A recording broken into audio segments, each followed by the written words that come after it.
2025 tax से जुड़े 10 बड़े बदलाव जो आपको जानने चाहिए। नमस्कार दोस्तों, बजट 2025 में सरकार ने टैक्स से जुड़े कई महत्वपूर्ण बदलाव किए हैं जो आपके लिए फायदेमंद हो सकते हैं। आइए सरल भाषा में समझते हैं ये बदलाव। बुजुर्गों के लिए राहत। अब सीनियर सिटीजन्स के लिए एफडी पर टीडीएस लिमिट 50,000 से बढ़कर 1 लाख कर दी गई है।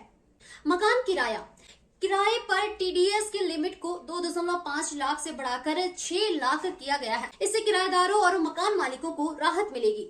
विदेश लेन देन पर छूट।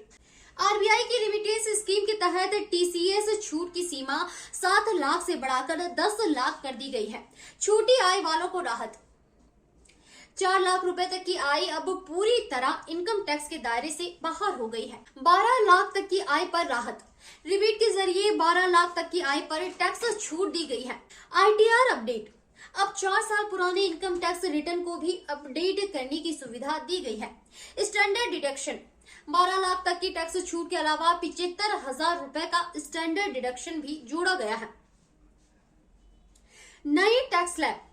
नए टैक्स रिजीम में 20 से 24 लाख तक की आय पर 24% टैक्स का नया स्लैब जोड़ा गया है।